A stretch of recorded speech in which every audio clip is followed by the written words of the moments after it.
You do not need to be rich to live well, but live simply, and wealth may follow. As we grow older, life often begins to feel heavier, not just in our bodies, but in our homes, our wallets, and sometimes even in our hearts. We hold on to more than we need. We collect things, memories, habits, and not all of them serve us anymore. But what if the path to peace and financial freedom wasn't found in working harder, spending less, or chasing more, but instead in making small, thoughtful choices each day? In this episode, we'll take a quiet journey into the world of Japanese minimalists, elders who live with purpose, with clarity, and with a sense of calm that many of us long for. Through 7 simple habits, they've discovered how to turn less into more money, more peace, more freedom. These are habits anyone can adopt, no matter your age, income, or stage of life. And by the end of today's conversation, you'll see how little shifts can lead to lasting change. Let's begin. 1. Time over money. You can always earn more money, but time, once it's gone, it's gone. This truth becomes clearer as we age. Time speeds up, weeks blend together, and suddenly we wonder where it all went. That's why Japanese minimalists place time at the very top of their values. They understand that real wealth isn't just measured in dollars, it's measured in how much of your life feels truly yours. So they make different choices. Instead of filling their days with more errands, obligations, or possessions, they ask, does this bring peace, or does it steal my time? Every purchase has a hidden cost, not just in price, but in the hours required to earn that money, in the space it occupies, and in the mental weight it adds. Many of us spend years accumulating, only to find that managing it all becomes a full-time job. The Japanese approach flips that. They reduce what they own to reclaim what matters: time with loved ones, quiet mornings, simple meals, meaningful work, rest. This shift doesn't happen all at once. It begins with a question. What if I valued my hours more than my things? Imagine waking up without a to-do list built on upkeep. Imagine afternoons with no rushing, no clutter, just calm. That's not just minimalism, it's freedom. In retirement, money helps, but time, truly lived, is what defines a rich life. Start there. Start with your minutes, because when you own your time, you own your life. 2. Quality over quantity. One good pair of shoes will outlast 5 that hurt your feet. Japanese minimalists live by this belief. Less, but better. They don't fill their homes with dozens of options. They choose a few things, carefully, intentionally, and they use them with pride and care. It's not just about decluttering. It's about deciding what deserves space in your life. In a culture that values craftsmanship and longevity, buying something cheap and replaceable doesn't feel smart. It feels wasteful. They'd rather spend more once, knowing it will last for years, than chase bargains that break or disappoint. Imagine your closet with only clothes you truly wear, your kitchen with tools that always work. No more drawers of unused gadgets or shoes that never fit quite right. This habit doesn't mean spending more overall. In fact, over time, it saves money. There are fewer repeat purchases, fewer moments of frustration, and with fewer things, you gain clarity. You know what you have. You value it more. The shift toward quality begins with one question. Will this serve me well for years, or will I forget it next month? Choosing quality also means respecting yourself. You deserve things that support your body, your routines, your comfort. Not more, just better. This habit, practiced over time, turns your home into a sanctuary, not a storage unit. It's the beginning of peace, of satisfaction, and of treating your money and your life with the care it truly deserves. 3. Mindful spending. The most powerful form of spending isn't about cutting back. It's about paying attention. Japanese minimalists are known not just for owning less, but for buying with intention. They treat money as a tool for peace, not impulse. Before every purchase, they pause. They reflect, and they ask one simple question: will this truly add value to my life? It may sound small, but that habit, asking before acting, can shape a lifetime of financial calm. In our culture, it's easy to buy without thinking. Sales shout at us. Ads follow us. A tap on the screen, and a package is at the door. Convenience is high. Awareness is low. But the Japanese approach flips that. It slows the process down. It invites space. They wait 72 hours before making a non-essential purchase. That simple pause helps separate need from want. Often, the desire fades, and the money stays in the wallet. Mindful spending isn't about never enjoying life. It's about learning the difference between joy and distraction. It's knowing that a good meal with friends adds more value than 5 forgotten gadgets. It's understanding that peace of mind feels better than a new outfit you didn't need. This habit also brings clarity. When you start asking, "Why do I want this?" you get to know yourself better. You become less reactive, more centered. Spending becomes an expression of care, not control. Japanese minimalists also focus on quality. If something will truly serve them, they don't mind paying more. But they avoid quantity for the sake of comfort or comparison. One well-chosen item is more valuable than 5 forgotten ones. And here's the hidden benefit. When you spend mindfully, you spend less, naturally without struggle. Your savings grow without you forcing them. Your home stays calm because you're not constantly adding, and your sense of peace deepens. So take a quiet moment. Think back to your last impulse buy. What led to it? What did it solve or not solve? Now think about one way you could slow down before your next purchase. Maybe it's a written list. Maybe it's a spending journal. Maybe it's a trusted friend you call before clicking buy. What's one mindful spending habit you could try this week? Share it in the comments and help someone else find peace in the pause. 4. Continuous improvement, the Kaizen way. Big change rarely comes from big decisions. It comes from small, consistent actions. That's the heart of Kaizen, the Japanese philosophy of continuous improvement, and it is one of the most powerful habits any person, at any age, can adopt. In Japan, Kaizen is everywhere, from how factories run to how families manage their homes. But for minimalists, it becomes a quiet, daily practice. They ask themselves, what is one small thing I can improve today? Not 10 things, not a full transformation, just one. And over time, those tiny changes add up to a life that feels more stable, more intentional, and more joyful.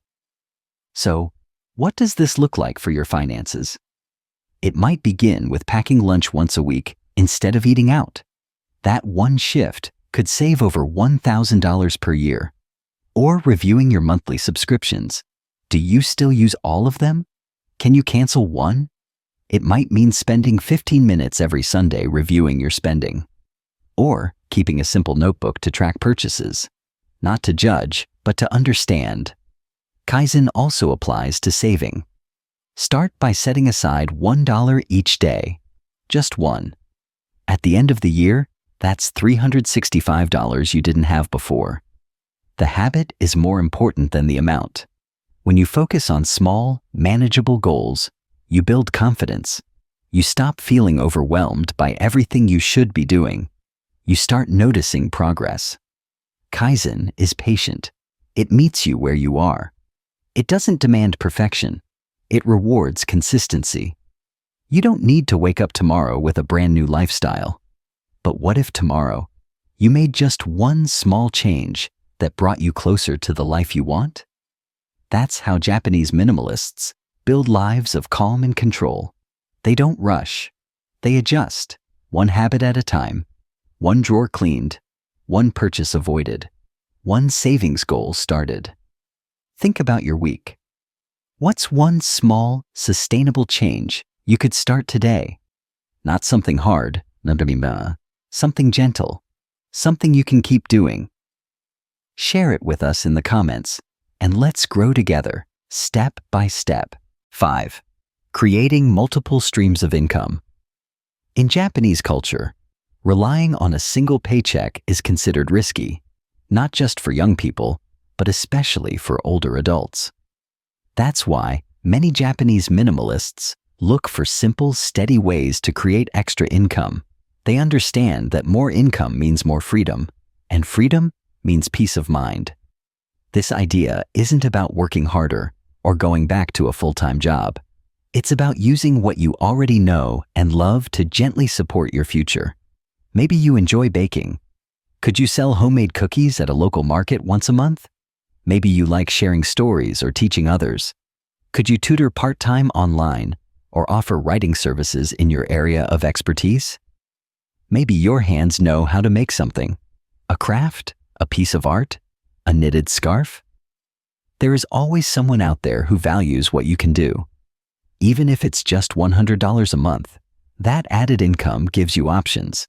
It helps with groceries, gifts, or small savings goals. And, more importantly, it gives you a sense of control. Japanese minimalists often view side income not only as financial support, but as personal fulfillment. It keeps them engaged. It keeps them growing. Some even turn hobbies into businesses over time. But the starting point is always small, just like the Kaizen method. There's no pressure to scale up fast. The goal is steadiness, not stress. You might be surprised how meaningful it feels to be paid for something you enjoy. It's not about replacing your main source of income. It's about building resilience so that no single event can shake your sense of security. And for retirees, this habit is especially valuable. It brings connection, structure, and pride. It shows that no matter your age, you still have something important to offer. So ask yourself, what skill, passion, or knowledge have you carried with you through life? What do people come to you for? What brings you joy and could also bring in a little extra? You don't need to have the perfect plan. You just need to start. Try one idea. See where it goes. Share your thoughts in the comments. What would your second stream of income look like? 6. Staying free from consumer debt. Debt is like a quiet weight. At first, you hardly notice it, but over time, it settles into your shoulders, into your thoughts, into your sleep. Japanese minimalists understand this feeling deeply, and that's why one of their most powerful habits is avoiding consumer debt, especially the kind that seems harmless, like credit cards or personal loans. In Japan, it's common to teach children early on, don't borrow what you don't truly need. Save before you spend. Use credit only when you can pay it back in full. That mindset continues into adulthood, and especially into retirement. Because when you carry debt into your later years, it doesn't just affect your bank balance, it affects your peace of mind. It keeps you worrying. It limits your choices. It takes away the calm you've worked your whole life to enjoy. So what can we learn from the Japanese approach? First, they prioritize cash. If they can't afford it now, they wait. That delay doesn't feel like a punishment. It feels like wisdom. It creates space to think clearly. It makes every purchase more meaningful. Second, if they do borrow, for a car, a home, or a big need, they treat that debt with respect. They plan for it. They pay more than the minimum. They stay involved with their money, never letting it run on autopilot. And third, they build habits that reduce the need for debt in the first place. They shop mindfully. They live within their means. They simplify their lives, so they don't need to spend just to feel better or keep up with anyone else. This doesn't mean you can never use credit. It means you use it with intention, not emotion. And if you're already carrying debt, it means you start taking small, steady steps to reduce it. One payment at a time, one habit at a time. The freedom that comes from being debt-free is hard to describe until you feel it. It's not just about numbers. It's about waking up without worry. It's about knowing that your money is yours and your future is clear. Take a quiet moment today and ask yourself, is there one small debt I could start to reduce this month? Is there one card I could stop using? One habit I could shift? You've earned peace. And being free from debt is one of the clearest, strongest paths to truly feeling it. 7. Saving starts small, but grows big. Saving doesn't have to begin with large amounts. In fact, for Japanese minimalists, the most powerful savings habits are the smallest ones, done regularly, consistently, and without stress. They know that wealth isn't built in windfalls, it's built in routines. A coin jar on the kitchen counter, a few dollars set aside every grocery trip, an envelope tucked away with weekly savings from cutting back on small extras. These quiet, humble actions may seem minor, but over time, they create something meaningful. Not just financially, but emotionally too. Because saving is about more than money. It's about trust in yourself. It's about building a sense of control. And it's about choosing to care for your future self with the same gentleness you'd offer a loved one. In Japanese culture, saving is taught from a young age. Children are often given small allowances, not just to spend, but to learn the discipline of setting some aside. That habit grows with them, becomes part of their daily thinking, and stays with them through adulthood. But even if you didn't grow up saving, or if you've had trouble sticking with it, there's no reason you can't begin now. The key is starting small, so small it feels effortless. Maybe it's $1 a day, maybe it's $5 a week. What matters isn't the amount, it's the commitment. Compound interest, patience, and steady effort turn those small amounts into something that surprises you. They create breathing room. They protect against emergencies. They give you options you didn't think you had.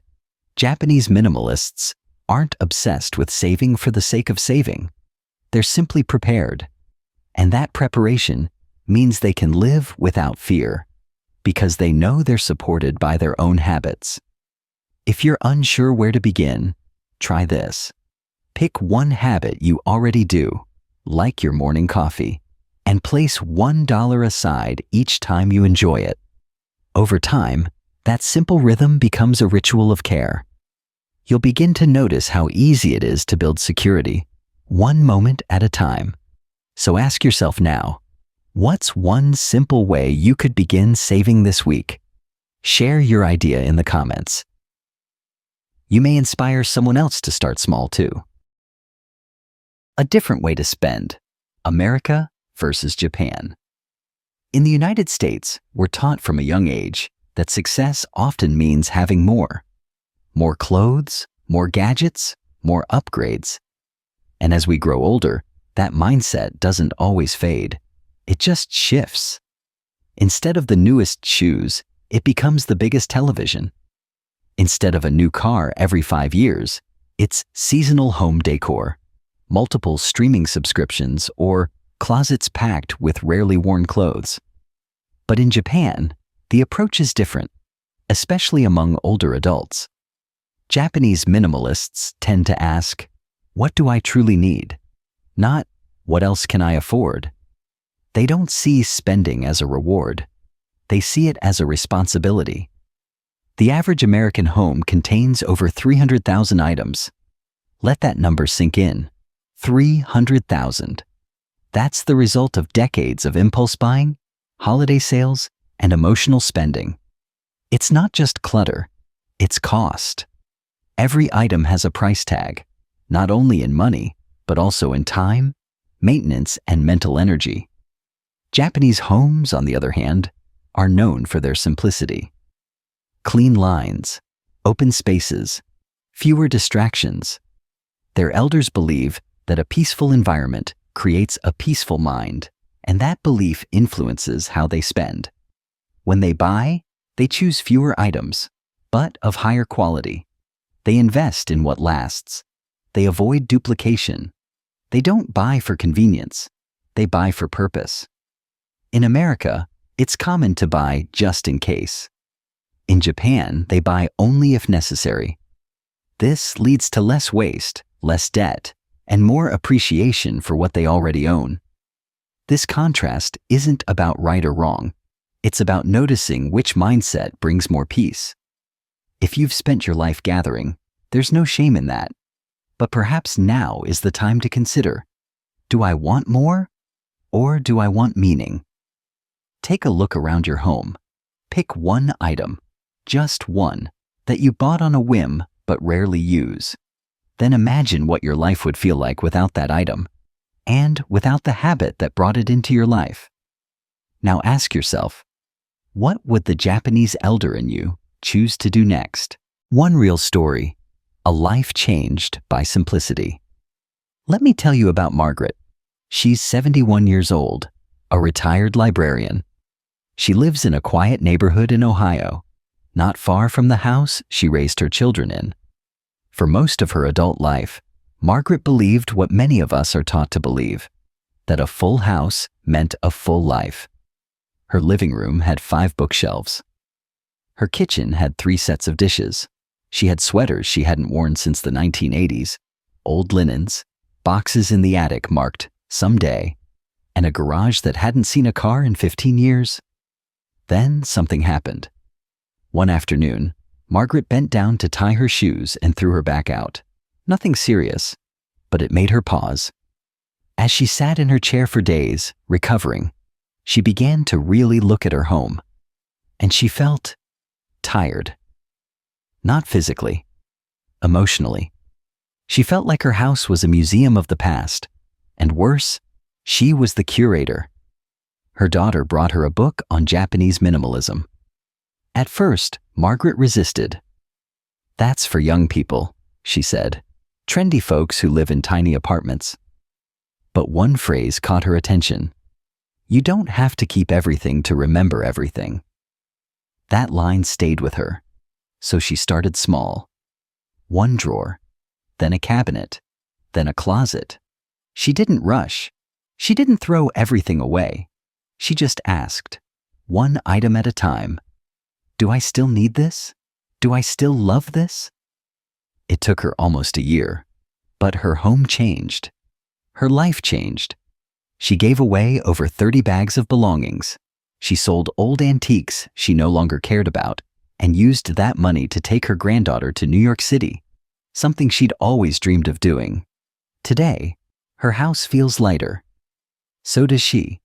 She says she sleeps better, spends less, and has more time to actually live instead of just maintain. Margaret's story isn't rare. It's just rarely told. It's proof that change doesn't have an age limit, that clarity doesn't require perfection, and that letting go isn't losing, it's gaining something better. Now take a quiet moment. Think of one item in your home that's weighing you down, not physically, but emotionally. What would it feel like to let it go? What would it make space for in your life? Tell us your story in the comments. You never know who you might inspire. Margaret's story reminds us of something powerful. Your life doesn't have to be heavy to be full. You don't need more to feel secure. You just need enough of the right things, the right habits, the right choices, the right mindset. So now, it's your turn. What spoke to you the most today? Was it spending more mindfully? Letting go of old things? Or maybe just slowing down to protect your time? Choose one habit, just one, and try it this week. Not perfectly, just patiently. Like the Japanese elders who taught us that small steps can change everything. And when you do, come back and tell us. Share your experience in the comments. What changed? How did it feel? Because this channel isn't just about advice, it's about community. It's about growing wiser, together. If this video gave you a moment of peace or a new way of seeing your life, tap like. Subscribe to stay connected and share this with someone who might need it, because sometimes the smallest shift can open the door to a life that feels a whole lot lighter and a whole lot more yours. We'll see you next time. Take care of your money, but even more, take care of your moments.